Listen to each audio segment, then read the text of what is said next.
19h45, la barrière Info Soir. Messieurs, dames, bonsoir et bienvenue à cette nouvelle session d'information du mercredi 16 octobre 2024. Le chef de l'État, le général de brigade Abdrahmane Tchani, a procédé hier au lancement des activités de traitement de cancer par radiothérapie. C'était au Centre national de lutte contre le cancer, CNLC, de Niamey, en présence de plusieurs invités. Le compte-rendu de cette cérémonie, c'est avec Boubacar Ibrahim et Sadou Doumi.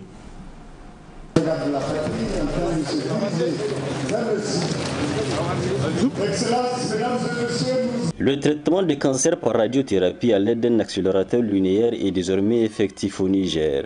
Dans la matinée de ce mardi 15 octobre, le chef de l'État a en effet présidé la cérémonie de lancement des activités du dispositif médical dont l'acquisition au profit du Centre national de lutte contre le cancer a été rendue possible grâce au concours de l'Agence internationale de l'énergie atomique KUIA. En présence des membres du Conseil national pour la sauvegarde de la patrie, du gouvernement et des partenaires, le ministre de la Santé publique, qui n'a pas manqué de témoigner sa reconnaissance au chef de l'État et au Premier ministre, a dans son discours officiel de lancement noté qu'il s'agit d'un investissement conséquent consenti par l'État du Niger pour la prise en charge efficace des malades atteints du cancer. Cet important investissement contribuera sans nul doute à améliorer la santé de la population et à réduire de manière significative le coût des évacuations sanitaires supportées par l'État. Excellence, Monsieur le Président du Conseil national pour la sauvegarde de la patrie, chef de l'État, le cancer est un problème de santé publique majeur qui affecte tous les pays. L'élaboration et la mise en œuvre d'un plan efficace de lutte contre le cancer à travers notamment la réduction des inégalités dans l'accès à la prévention, au diagnostic et surtout aux soins de qualité constitue un enjeu national dans chaque pays. Le Niger, à l'instar des autres pays, fait de la lutte contre le cancer une priorité nationale, d'où la création d'un Centre national de lutte contre le cancer par la loi 2011-16 modifiée et complétée par la loi 2019-24. Comme dans tous les centres modernes de prise en charge du cancer, le traitement est organisé autour de la trilogie chirurgie, chimiothérapie et radiothérapie, accompagné des thérapies de soutien, notamment la prise en charge psychologique des malades et de leurs familles. Le département d'oncologie médicale qui administre la chimiothérapie est fonctionnel depuis 2017. Le dépistage il dispose de deux services, oncologie médicale pour les adultes et oncologie pédiatrique pour les enfants. Quant au département de radiothérapie, il est fonctionnel depuis novembre 2021 grâce à l'appui technique de l'Agence internationale de l'énergie atomique et dispose d'un appareil avec une source de cobalt 60. De la mise en fonction de cet appareil à ce jour, plus de 400 malades ont bénéficié de traitements par radiothérapie avec des résultats remarquables.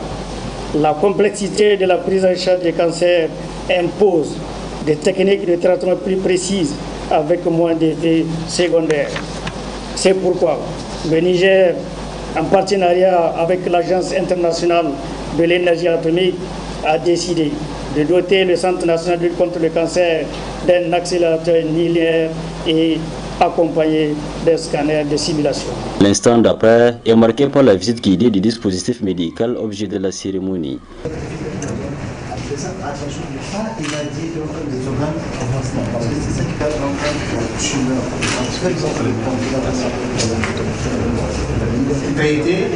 Et que le patient sorte sain avec ses organes à épargner.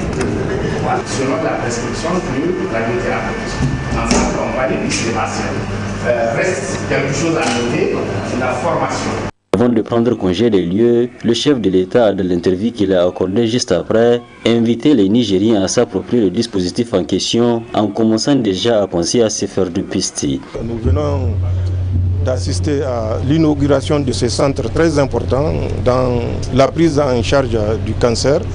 Mais il faut préciser également, si ce centre a vu le jour, c'est grâce à la collaboration de l'Agence internationale de l'énergie atomique avec les suggestions de Madame la Présidente de la haute autorité nigérienne à l'énergie atomique, Hania. Donc c'est un centre qui nous permettra à compter de ce jour de prendre en charge intégralement les patients souffrant du cancer. Et comme vous le savez, le cancer est aujourd'hui la maladie la plus répandue, insidieuse et insidieuse, dont le diagnostic tardif ne permet pas de faire grand-chose. Mais si on diagnostique très tôt, on peut agir et on peut guérir. Donc ça nous pousse une fois de plus à inviter la population à se faire diagnostiquer très tôt. Une prise en charge tardive n'a pas de résultat efficient. Une prise en charge précoce permet de survivre et de vivre même. Donc c'est une grande joie et c'est une grande opportunité pour l'ensemble des Nigériens et même l'ensemble des pays voisins au Niger qui pourront désormais venir au Niger, particulièrement à Niamey et au centre, pour se soigner efficacement. Pour rappel, et comme l'a indiqué le ministre de la Santé publique, l'acquisition de ces dispositifs permettra non seulement d'améliorer la santé de la population, mais aussi d'avoir une incidence positive sur le coût des évacuations sanitaires supportées par l'État. Le Premier ministre des Finances a animé hier après-midi à son cabinet un point de presse en présence de plusieurs membres du gouvernement et du CNSP. Il s'est agi pour Ali Mohamed Lamine Zen d'entretenir l'opinion publique sur les actions menées par les plus hautes autorités du pays pour l'amélioration des conditions de vie de la population nigérienne. Le résumé avec Adam Ousmana et Ibrahim Abdou. Cette sortie médiatique du Premier ministre entouré des membres du gouvernement et plusieurs collaborateurs vise à entretenir les hommes des médias et au-delà l'ensemble des concitoyens sur la vie de la nation des événements du 26 juillet 2023 à ces jours. Ainsi, après avoir rappelé les péripéties ayant marqué la marche du pays suite au coup d'État qui a mis fin au régime de la 7e République et salué la résilience des populations, le Premier ministre a bien voulu souligner les bonnes actions menées par le CNSP pour le bien-être de la population nigérienne. Il y a eu l'abattement de 25% du droit de douane à l'importation du riz. Évidemment, quand on fait un abattement, c'est autant de ressources que l'État accepte de perdre. Mais ce n'est pas une perte, puisque ça va au bénéfice des populations. Il y a eu l'acquisition et la vente à prix modéré du sucre et du riz. Une autre mesure, il faut le rappeler, c'est la réduction des prix des hydrocarbures. Une autre mesure a été la réduction de moitié et la gratuité de certaines prestations des soins médicaux. C'est une mesure également qui a été saluée, une mesure qui rejoint cet esprit, cet objectif de rendre notre population, de lui permettre effectivement de bénéficier de toutes les retombées.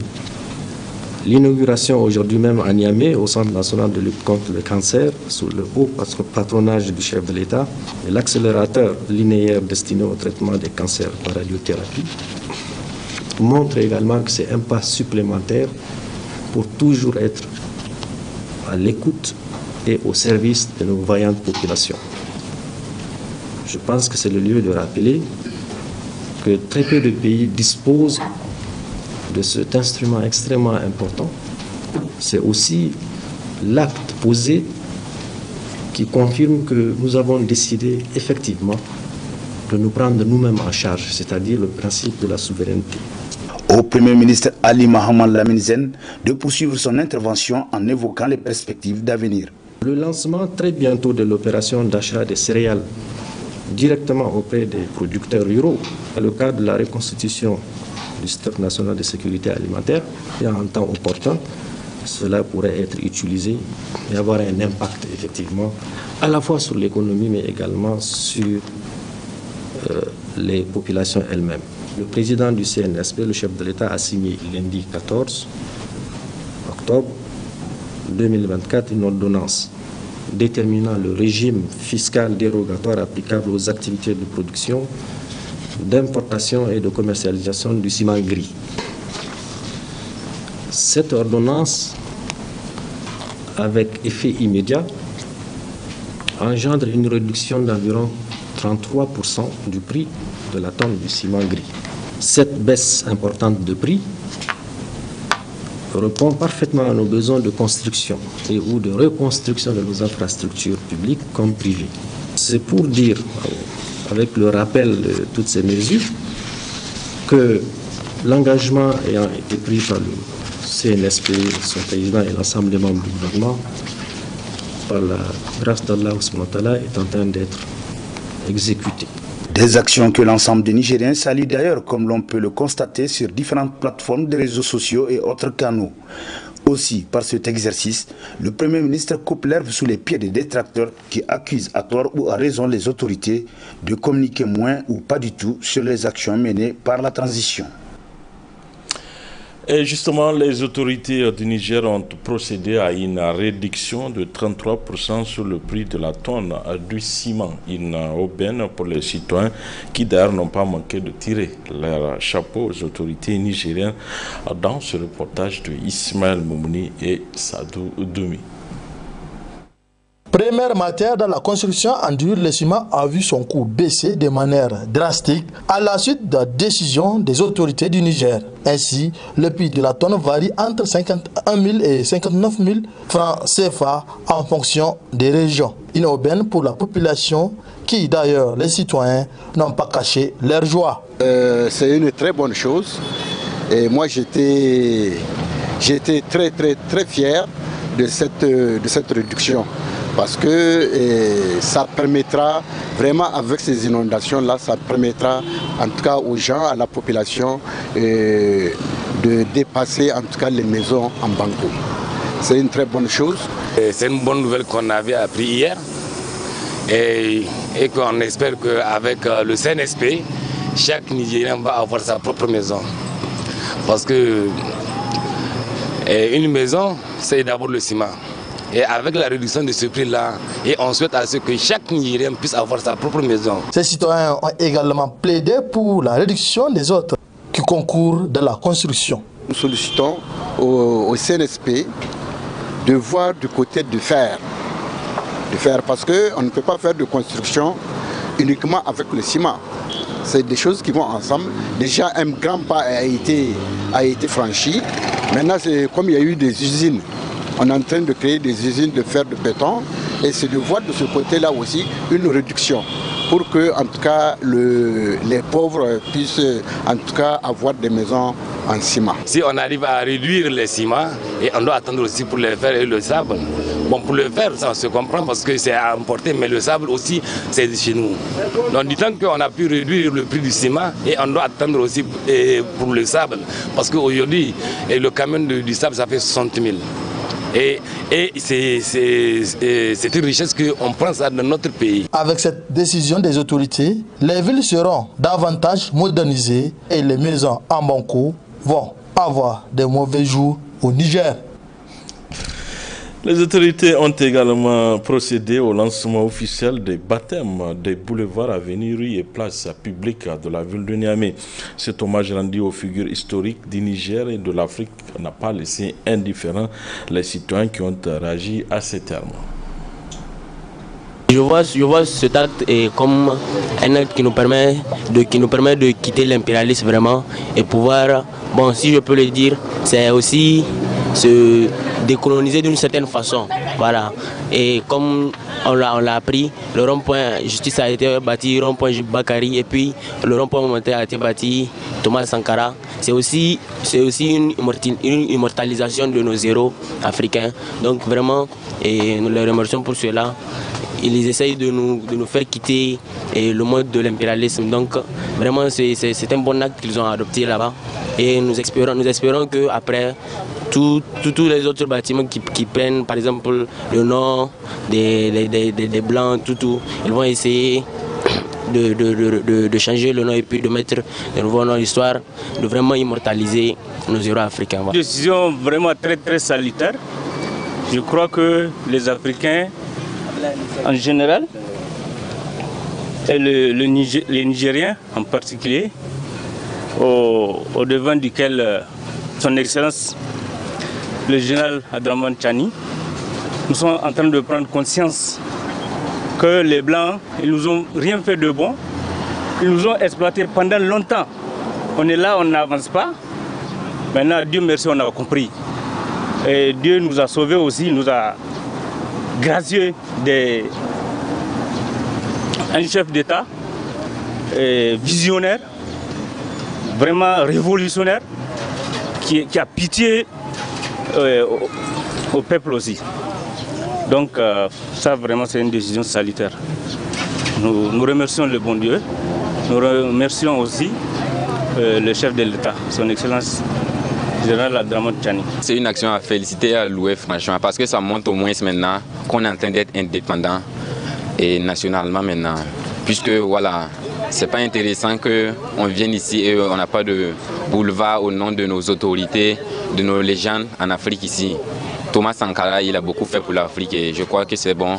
Et c'est un honneur en son nom comme ça. Et c'est une initiative vraiment à louer. Et personnellement, si on pouvait rebaptiser tous les boulevards et toutes les voies en tant qu'autorité au nom des grandes figures africaines, nigériennes, et voilà. Ça serait intéressant en tout cas. Personnellement, je trouve que cette initiative est à louer.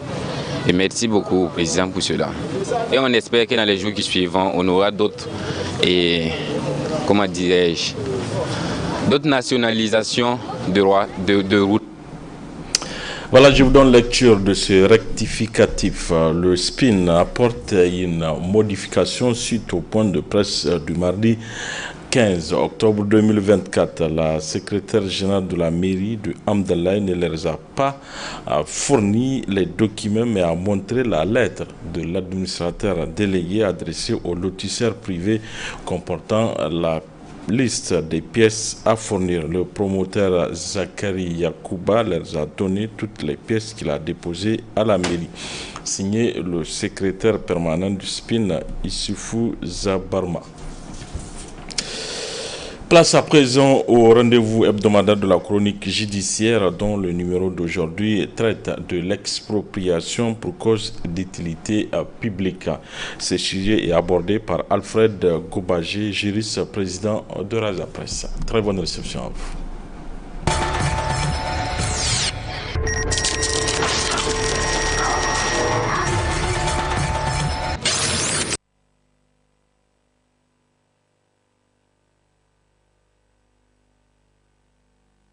Il faut dire que l'expropriation pour cause d'utilité publique est une procédure que l'État ou bien que la loi a prévue et qui permet à l'État de pouvoir toucher les biens des citoyens. Mais cela est encadré par la loi, comme je l'ai dit tantôt. Parce que la propriété, elle est sacrée. Et c'est en ce sens que l'article 545 du Code civil dispose que nul ne peut être contraint de céder sa propriété si ce n'est pour une cause d'utilité publique et moyennant une juste et préalable indemnité. En termes clairs, la propriété elle est sacrée et nul, personne ne peut être contraint à céder cette propriété-là si ce n'est que cette personne a été préalablement, d'abord pour une cause d'utilité publique et deuxièmement, après une juste et préalable indemnité. Donc cela montre toute la valeur ou la sacralité du droit de la propriété. Et l'article 544 du Code civil dispose que, ou bien nous donne la définition de la propriété, en disposant que la propriété est le droit de jouir et de disposer des choses de la manière la plus absolue. Je voudrais que vous souligniez la manière la plus absolue. C'est pour montrer toute la grandeur du droit de la propriété. Vous êtes libre de disposer de votre bien tel que vous l'entendez. Mais attention, à condition de ne pas se heurter aux interdictions, ce que la loi a interdit. Alors, donc, je place ce décor pour montrer déjà la sacralité de la propriété privée. Et l'expropriation pour cause d'utilité publique, si on peut le dire ainsi, est en contradiction avec la propriété. Parce que elle est une procédure qui vient porter atteinte. Mais fort heureusement, ces dispositions du Code civil que nous venons de citer tantôt ont prévu des mécanismes tels que la juste et préalable indemnité et la question de l'utilité publique ou bien de la cause publique. Donc, c'est en ce sens que il y a un certain nombre de textes qui organisent l'expropriation pour cause d'utilité publique au Niger. Et je voudrais citer premièrement la Constitution du 25 novembre 2010 qui est la loi fondamentale. Et si vous avez constaté, à chaque fois que les juristes interviennent ou interprètent des textes, ils sont obligés de recourir à cette loi fondamentale puisque c'est elle qui donne naissance ou bien c'est d'elle qui découlent les autres textes.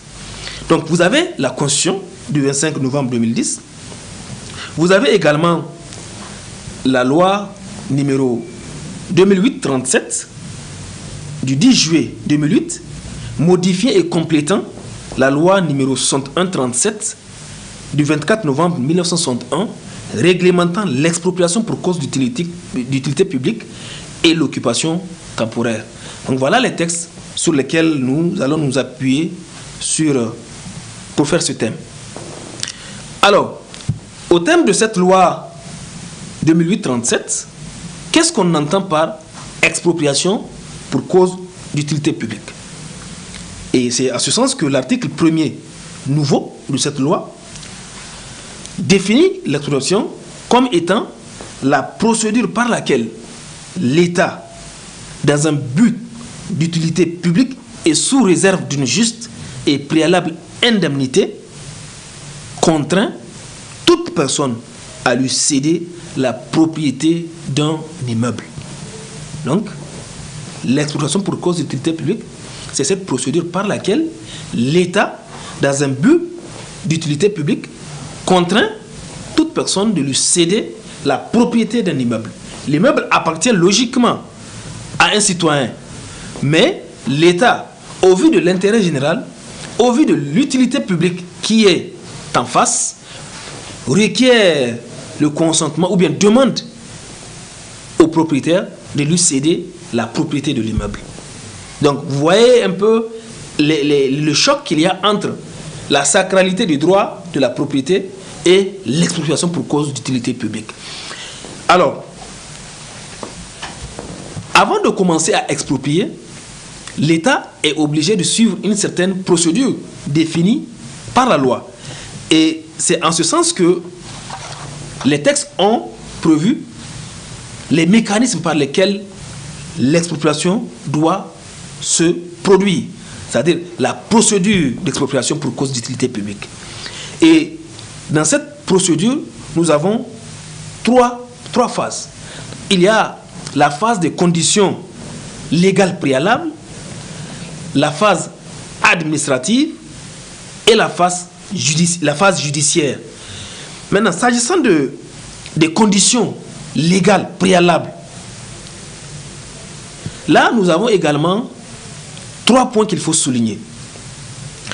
Le premier point, c'est que l'expropriation doit d'abord être déclarée d'utilité publique, puisque c'est l'utilité publique qui permet, c'est l'intérêt général. L'intérêt général surpasse l'intérêt particulier. Donc l'État, c'est au nom de tous, c'est au vu de l'intérêt de tous, l'intérêt de la nation, qui prime sur un intérêt particulier. C'est à ce sens que l'État peut demander à un citoyen de lui céder la propriété de son bien. Donc la première condition, c'est celle de la déclaration de l'utilité publique.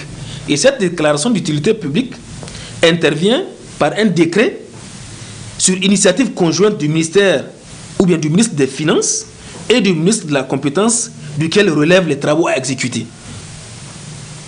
C'est les deux qui initient le projet du décret. Donc, et l'adoption du décret est subordonnée à l'inscription au budget de l'État des crédits prévisionnels destinés au paiement des indemnités. Donc, il faudrait d'abord qu'il y ait cette déclaration, qu'il y ait ce décret qui déclare d'utilité publique cette mesure. Donc, l'expropriation suit ensuite une phase qui est l'ouverture d'une enquête publique. Alors, dans cette phase d'enquête publique qui doit durer, en fait, qui a un délai de 2 mois et qui peut être prorogé de 15 jours. Alors, dans cette phase, on donne connaissance aux citoyens par la voie de la publicité. La publicité peut se faire par voie d'affichage ou bien par les médias, à la télévision, à la radio, etc. pour que les citoyens puissent prendre connaissance du projet d'expropriation. Parce que si les citoyens ne sont pas au courant, vous voyez, cela peut créer un choc. C'est pourquoi la loi donne obligation à l'État de mettre à la connaissance des citoyens cette procédure d'expropriation ou bien l'expropriation envisagée afin qu'ils en prennent connaissance. Maintenant, dès l'ouverture de l'enquête, un dossier comprenant l'avant-projet indicatif et un plan indiquant les limites des terrains nécessaires à la réalisation est déposé à la mairie. Et vous voyez là, à ce niveau, les citoyens peuvent le consulter et connaître quels sont les domaines privés, quels sont les immeubles qui sont concernés par cette procédure d'expropriation. Et enfin, la dernière étape de cette première phase, qui est exigée par la loi, c'est l'adoption d'un décret qui désigne les propriétés auxquelles l'expropriation est applicable. Une fois que la déclaration d'utilité publique est faite, une fois que la publicité est faite, il faudrait maintenant un décret qui désigne ces propriétés qui sont concernées par l'expropriation. Donc voilà la première phase de l'expropriation pour cause d'utilité publique. Maintenant, la deuxième phase, c'est ce que nous appelons la phase administrative. Et dans cette deuxième phase, ce qu'il faut noter, c'est qu'une commission doit être mise en place. Et au terme de la loi 2008-37 citée, voici la composition de cette commission. Elle est composée d'un président qui est le préfet et des membres. Un responsable du service des domaines, le maire ou les maires ou leurs représentants lorsque le terrain en cause est situé dans une ou plusieurs communes, un ou deux députés de la région désignés, un magistrat de l'ordre judiciaire désigné par le président de la cour d'appel, un responsable du service de l'urbanisme, un responsable du service de l'habitat, le chef du canton ou du groupement ou leur représentant et un représentant de la commission foncière. Maintenant, quel est le rôle de cette commission?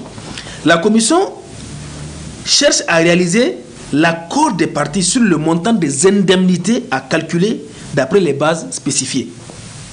Donc, puisqu'il s'agit de l'expropriation et qu'il y a une indemnité qui doit être allouée aux personnes dont les biens seront susceptibles d'être expropriés. Donc, la commission cherche, l'accord des parties cherche à chercher quel est le canton ou bien le montant qui doit être attribué à ces personnes. Donc, elle a pour mission de réaliser l'accord des parties sur le montant des indemnités à devoir aux propriétaires des terrains expropriés. Et l'article 10 de la loi prévoit des mesures pour la protection devant la commission de la conciliation des droits des mineurs, des incapables ou des interdits, voire même ceux des personnes hors du territoire national n'ayant pas laissé de mandataire. Et tout ceci dans le but de protéger la propriété privée. Vous savez, dans ce rôle, la commission peut avoir le consentement des personnes dont les biens ont été touchés par cette procédure d'expropriation. Ces personnes peuvent accepter le montant qui leur est proposé. Tout comme les personnes peuvent refuser ces montants. Maintenant, en cas de conciliation, l'expropriant et la personne expropriée, entre les deux, disons, en cas de conciliation entre les deux, la commission dresse un procès verbal. Donc c'est acquis. L'expropriant, qui est l'État, a proposé un montant et l'exproprié a accepté. Là, il n'y a pas de souci à ce niveau, puisque la commission a pu faire l'accord des parties. Mais que va-t-il se passer s'il y a non-conciliation? Parce que l'exproprié peut contester le montant, peut ne pas accepter le montant qui lui a été proposé. Donc, en cas de non-conciliation, la commission dresse également un procès verbal de non-conciliation, lequel permet à l'expropriant de saisir le juge des expropriations.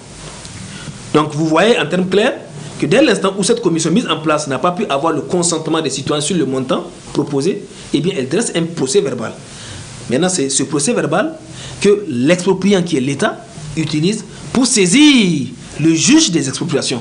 Donc, ce qui nous conduit à la troisième et dernière phase de la procédure d'expropriation pour cause d'utilité publique. Donc nous avons vu les conditions légales préalables, nous avons vu la phase administrative avec la mise en place de la commission qui devait chercher la conciliation ou bien l'accord des parties sur le montant. En cas de non-conciliation, cette commission dresse un procès verbal, ce procès verbal qui permet à l'État de saisir le juge des expropriations, ce qui est la troisième phase, qui est la phase judiciaire. Maintenant, s'agissant de cette phase judiciaire, l'article 11 de la loi 2008-37 du 10 juillet 2008 cité dispose que l'expropriation est prononcée et les indemnités sont fixées par un magistrat du tribunal de grande instance de la situation de l'immeuble appelé juge des expropriations. Ce magistrat est désigné par le président de la cour d'appel pour une durée de 2 ans. Le juge d'expropriation est saisi à travers le procès verbal de conciliation qui lui est transmis par la commission de conciliation.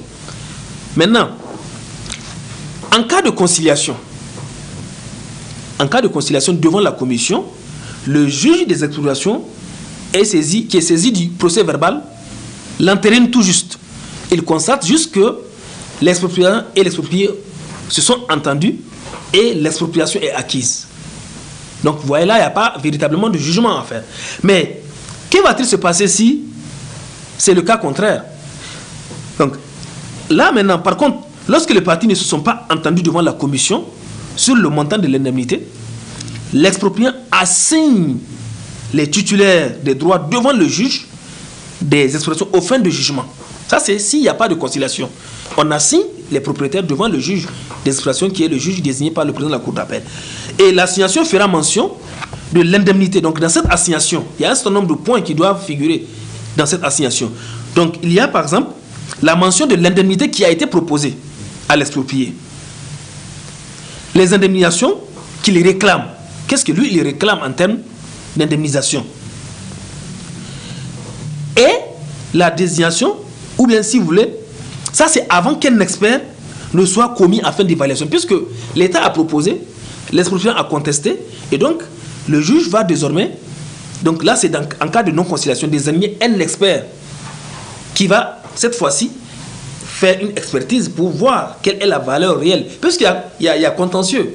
L'État a proposé, l'expropriant n'a pas accepté, donc le juge des expropriations désigne un expert qui va lui faire une expertise sur la valeur réelle du bien à exproprier.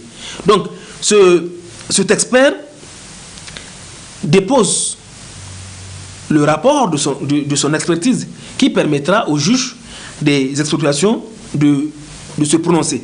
Donc, à ce niveau, l'expert déposera son rapport dans un délai d'1 mois, au vu duquel le juge de l'indemnité a le devoir ou bien se prononce sur l'expropriation par ordonnance. Donc là, il est clair que dès l'instant où cet expert finit son travail qu'il dépose, le juge, dans un délai d'1 mois, le juge doit prononcer l'expropriation.